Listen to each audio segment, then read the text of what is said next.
Trigger warning, mentions of molestation by a family member. Hey, what are you watching? Why are you watching porn? I'm right here. Alex gives an annoyed but slightly worried reply. Give me my laptop back. Dylan, why the fuck are you watching straight porn? Alex, Dylan replies.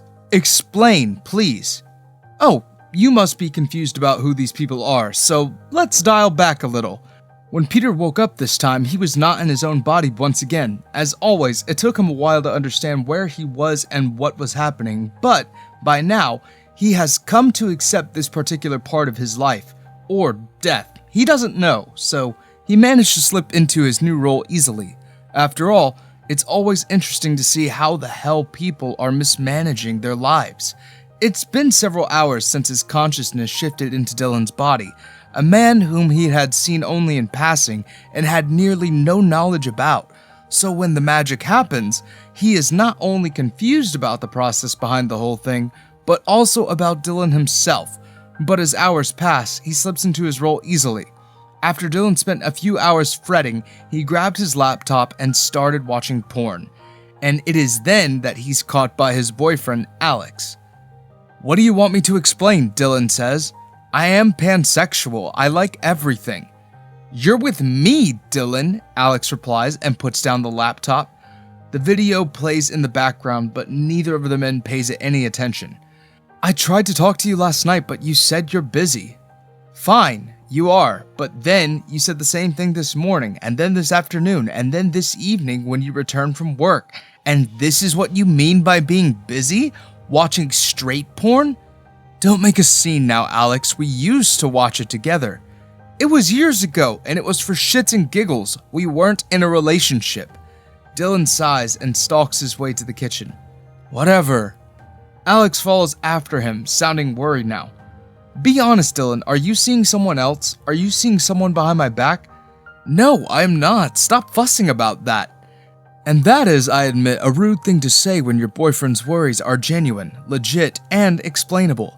If I am getting the tension right, this is not the first time this has happened, or anything of this sort. Much has happened before, and this is the latest one in the long series. Watching porn is not cheating, Alex. Alex remains standing in the doorway, his head hung low. I don't know what to say. Every time we talk about my family, you pull a stunt like this. I have told you 100 times that these things hurt me. I have told you my previous boyfriend did this too, yet you keep on doing this. I cannot handle it, Dylan. Fine, Dylan replies and slams the bottle of jam on the counter. Tell your family about us. I will stop doing this and everything else. Alex lets out a disbelieving scoff. Are you really serious right now? I am, Dylan shrugs. You know exactly why I can't tell them about it. So you want me to live like this for the rest of my life, Dylan asks. We've been dating for 3 years now, Alex.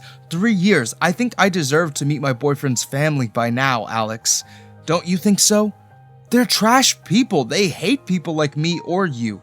Dylan shrugs. Doesn't change the fact that I still want to meet them. There are tears in Alex's eyes now, and to save himself from the guilt as the stupid person that he is, Dylan grabs his jacket and walks out of their home. It's past 11, so there are really no people around him, but he really needs to clear his head after being irrationally mean to his boyfriend, so he walks and walks and walks some more. Eventually, he stumbles upon the little cafe across the street and some 5 minutes away from the department store he works at.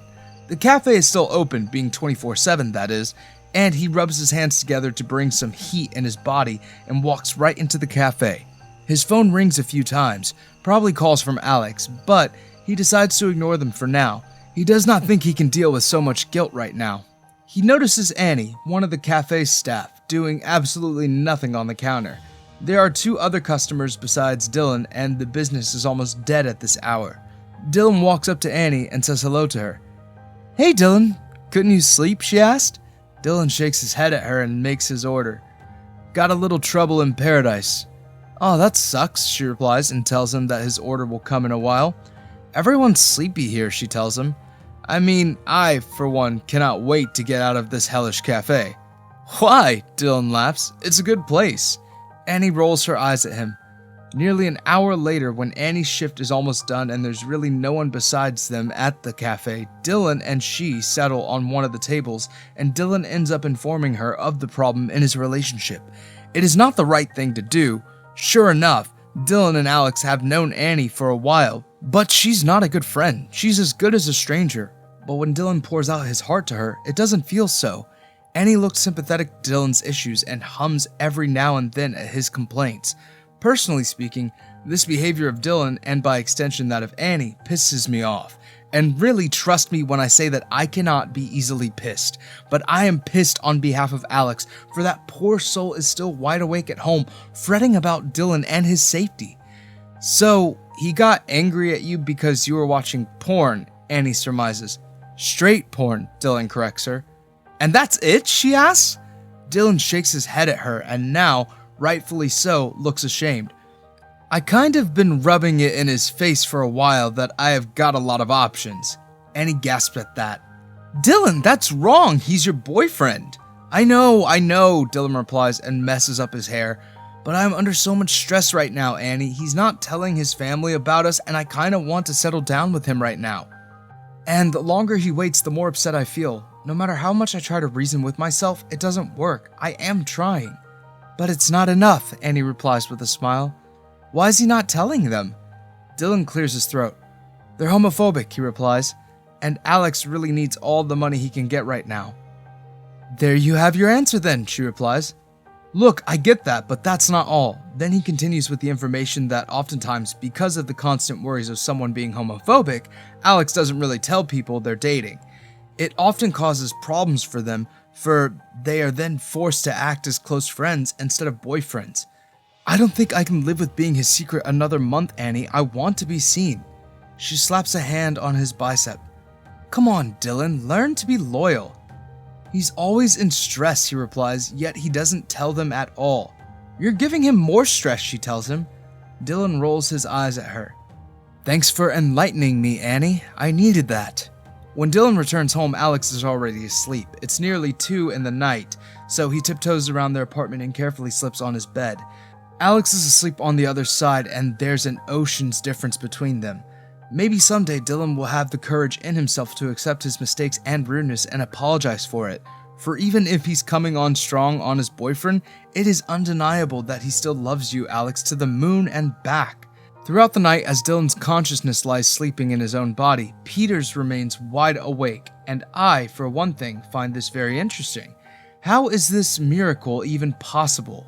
But more so, it is fascinating to watch Peter make an effort to clean the air of doubts between those two lovers. One such example is probably when Dylan's hand moves on its own accord in the night and finds Alex's hand in the dark. Both of them are sleepy, but this is surely going to give Dylan a whiplash when he wakes up next.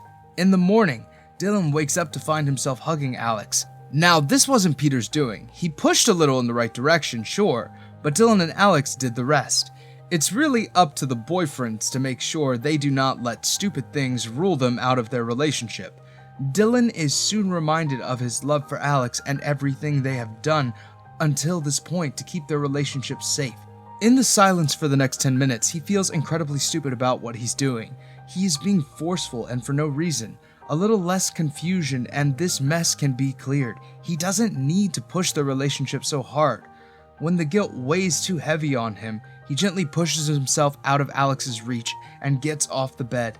In the next 10 minutes, he rushes out of the home in fear that Alex will catch him. He doesn't want to confront Alex just yet, not when something else is running through his mind. On his way to the store, he meets Dexter, a fellow who runs the only flower shop in this part of the town. Peter obviously washes with recognition. He knows Dexter. It helps that Dylan does too, so when they interact, it comes naturally and not like Dylan is talking like someone else. And honestly, I don't know what will happen if Dexter suspected anything weird in Dylan because no one has suspected of the same.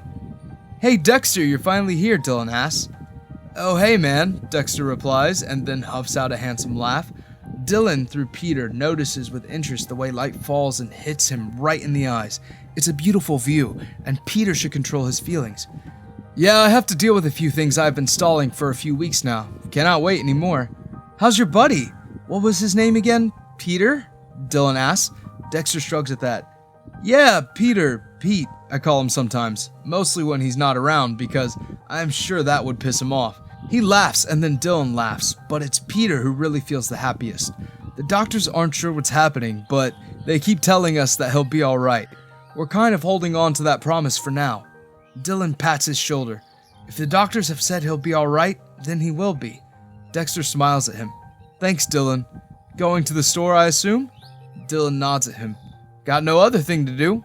Me too, Dexter replies and then points at his flower shop.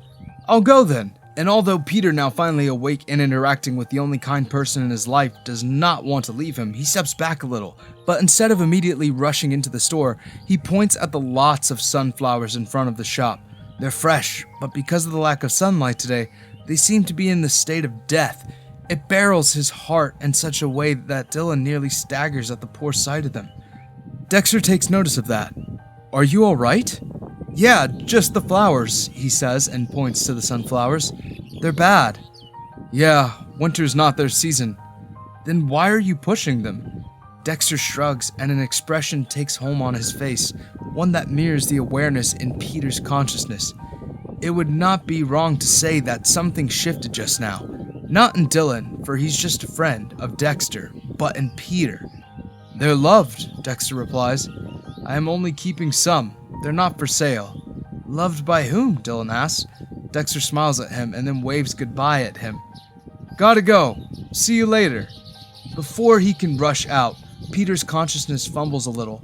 He remembers Dexter often bringing sunflowers for him when he was still doing all right. Are those for Peter? Peter pushes, but the words come out of Dylan's mouth. Dexter stops in his tracks. What did you say? Suddenly worried that he is pushing in too much, Dylan pulls back. Nothing, mate. Hope Peter gets better. Do tell me when he gets better. I want to see who's got your attention. Dexter throws a dead flower at Dylan. Go away! But Dexter's laughing, and it's Peter that feels happy again. He will remember this. In the evening, Dylan walks on to the 24/7 cafe before he walks towards his home. Annie is at the cafe and quite busy right now. When she notices him, she waves a quick hey at him. When does your shift end? He asks her. You know when it does, she replies and rolls her eyes at him. Order. My usual, he replies. I'll come to see you later. Annie raises an eyebrow at him but mysteriously smiles anyway.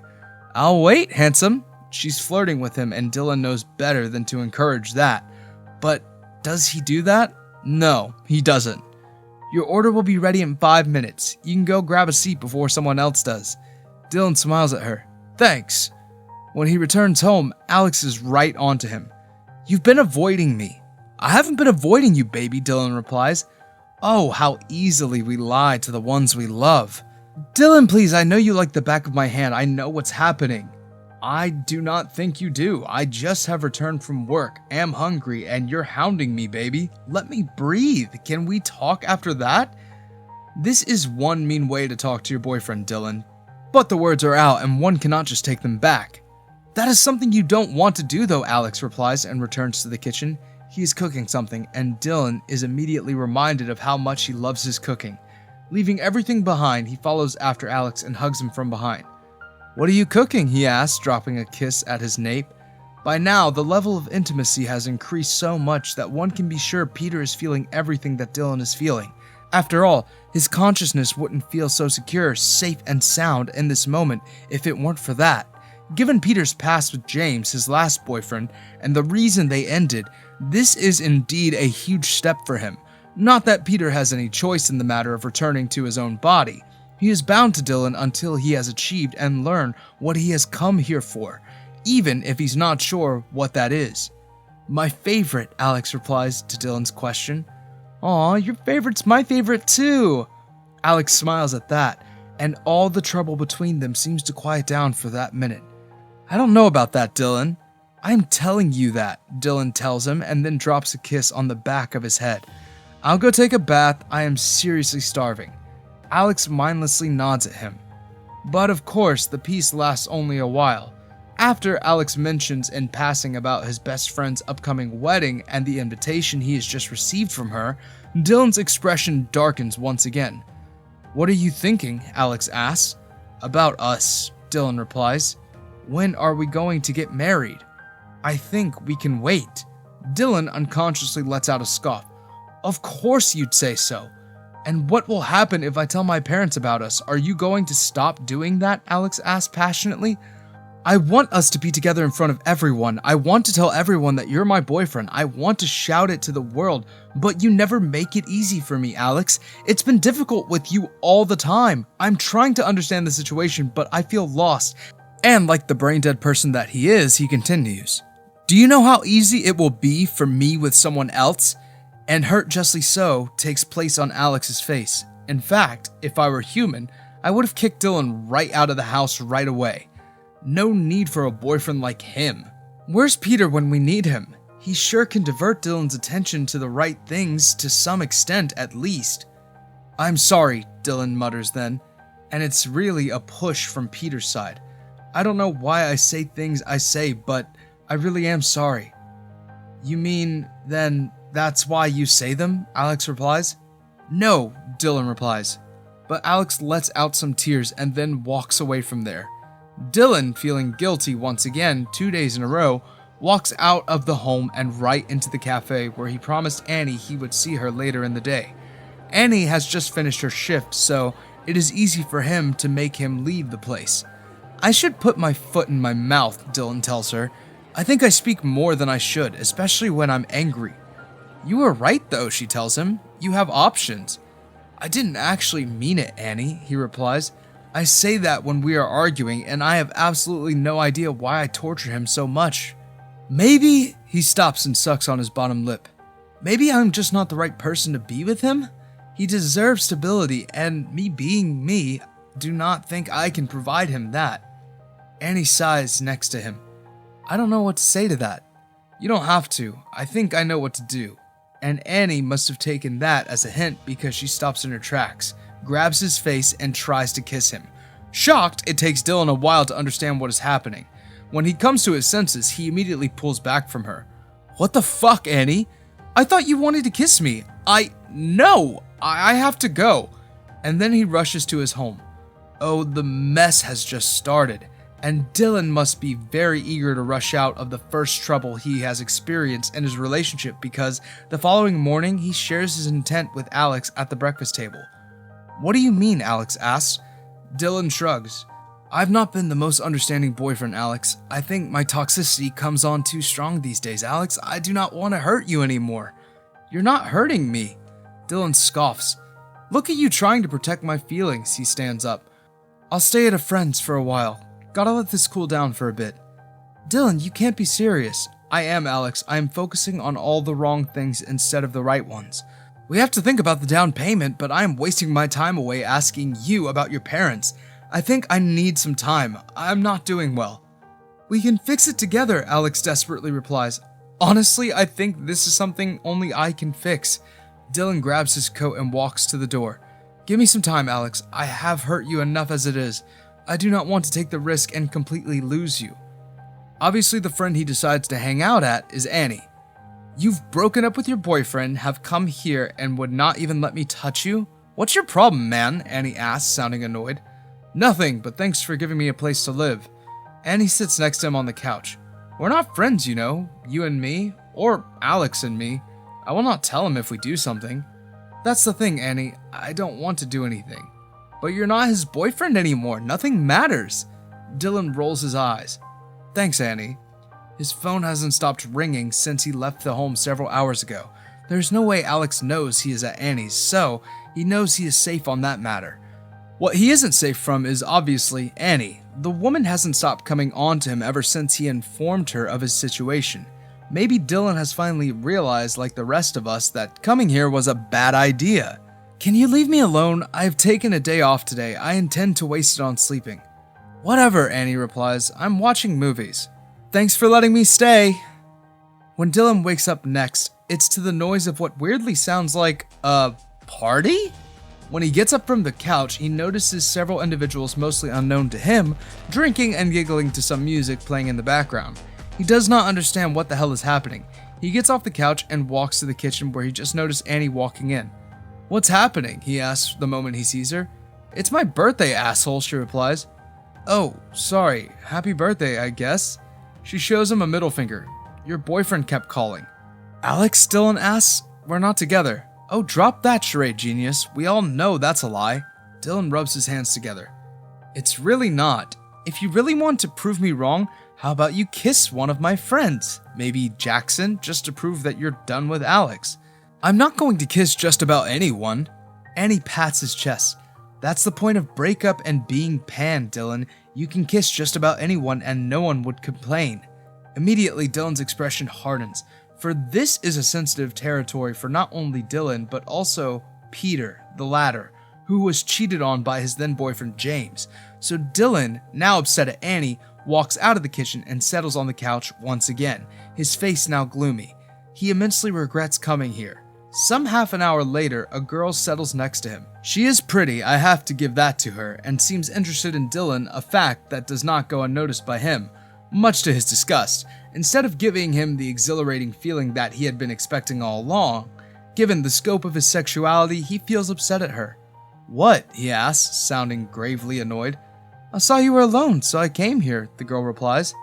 Thanks, but you can go somewhere else. We can hang out together, she tells him. Dylan smiles at her. I don't want to. Didn't I just say that?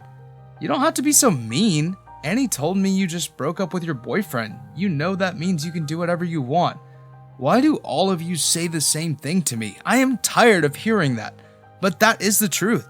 No, girl, that is not, Dylan replies, and it'll be better if you just leave. But Dylan glares at her. Just leave me alone. When she leaves, he sighs and plucks out a cigarette from the pack kept on the coffee table right in front of it.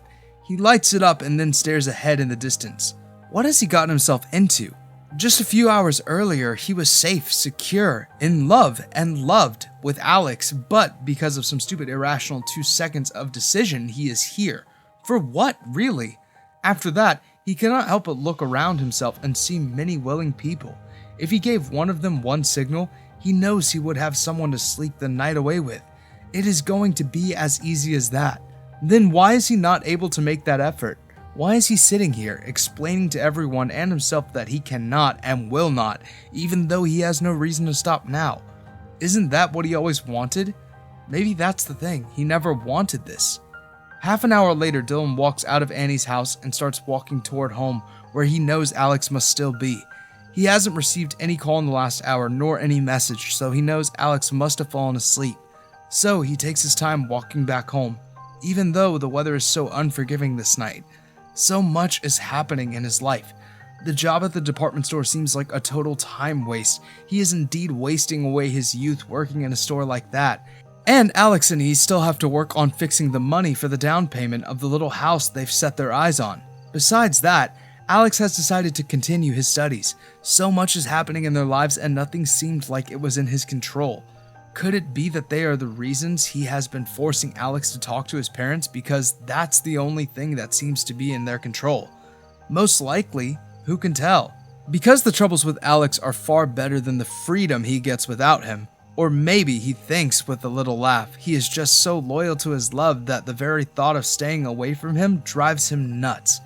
When he walks into their home, he finds Alex sitting on the dining table, head hung low and acting as if not at all aware of Dylan's presence. He's awake, though, for Dylan has noticed the little change in his breathing. Alex, he calls out. Come to take away your things, Alex asks. Dylan shakes his head. Peter's consciousness makes sure that Dylan appears as genial and demure as possible, for now is not the time to appear like a moron. No, I have not. I'm sorry for what I did. Alex finally looks at him. He sniffles then. Then why are you here? To say sorry, Alex. I have been bad to you. Each step of the way, I projected my ideas onto you. I said to myself, this is how Alex feels, or that is how Alex feels, and did not stop to think once that I should ask Alex how he feels. Dylan settles in front of him. I kept forcing you to talk to your parents because I felt like that's the only thing I can control in our lives.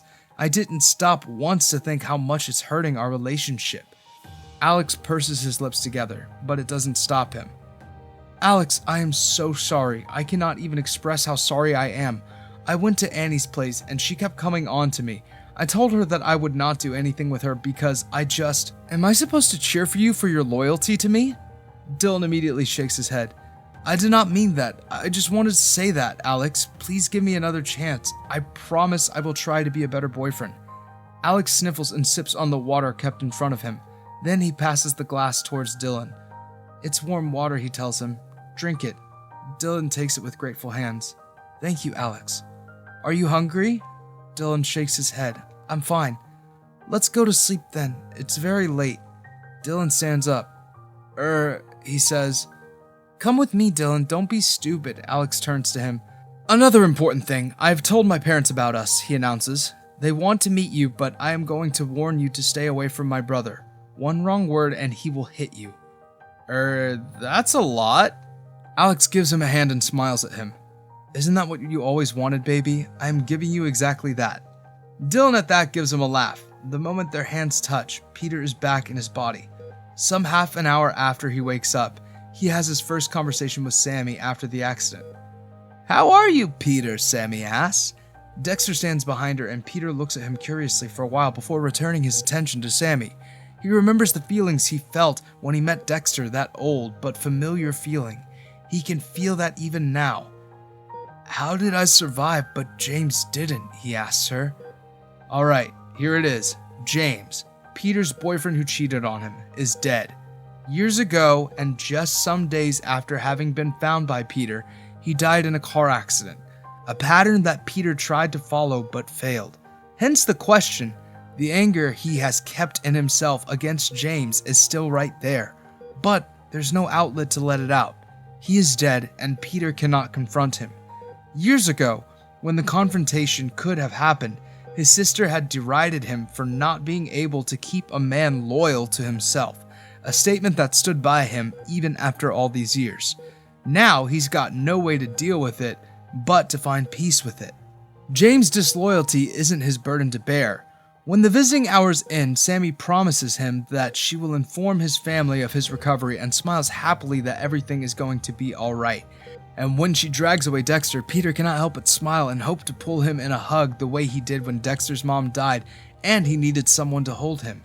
Something in him wants to ask Dexter about his interaction with Dylan, but now is not the right time or place to mention those things. Some 2 hours later, and when he's still awake and breathing and aware, the door to his hospital room opens. Assuming that's probably the doctor who has come to check on him, he doesn't move much. Doctor, he says in a dry voice, how long will I have to stay like this? If it was in my power, forever, comes the reply. Peter stiffens immediately and cranes his neck to find his Uncle England standing at the door. This cannot be, Peter thinks, his heart rate picking up. Why is he here again? Cat got your tongue, sweetheart? England asked, picking up a stool to sit next to him. You know, I expected you to be dead by now. That would have saved me from tons of stress, you know. Arnold told me you were back in a coma, and I do not understand why you're awake again. Make it easy. Make it easy for me for once, Peter, for God's sake. After everything that happened, you're still here. Still alive. Not knowing how to reply, Peter weakly mutters, Go away. England shrugs. I cannot do that, Peter. You blackmailed me, remember? Before you pulled this beautiful stunt of yours? You molested me, Peter sees in return. Now, yes, that did happen, and it happened recently. Not as recently as the accident itself, but a little over a year ago when Peter had still been mourning James' death. England took advantage of his vulnerability and molested him, a fact that Peter did not come to realize or even accept until much later when England continued with his rancid behavior in the wake of Peter's ignorance of their history. But when Peter realized it, he warned England that he would inform his family of the same. England couldn't do anything about it then, so no wonder he's back here when Peter's vulnerable. I feel helpless now, for even though I know so much, I cannot actually do anything to help Peter. And I will continue to do so if you don't shut up, England warns. But, regardless of whether you do that or not, I'm here to finish the job. I cannot leave you alive, Peter. I already have to deal with another stupid brat, and I cannot allow you to ruin it further for me. I will go nuts, I swear to God. And then England starts laughing, as if that's very funny. England, Uncle, please. The man brings one of his gloved hands to hold one of Peter's cheeks. The harsh material of the glove itches the soft skin of Peter's face. Such a beautiful man, wasted just like that. He grabs an injection from his pocket and walks toward the dripper. I'm just going to put up this bad boy in it, and you'll be alright, okay? Nothing to worry about then, Peter. Peter angrily stares at England. I'm going to kill you, England. England smiles when he's done and comes to him again. Then see you in hell, baby. Hello guys, the fourth part of this story is already up for the members. If you want early access to the next part of the story, consider joining our channel membership today. Stay tuned for the next part of the story.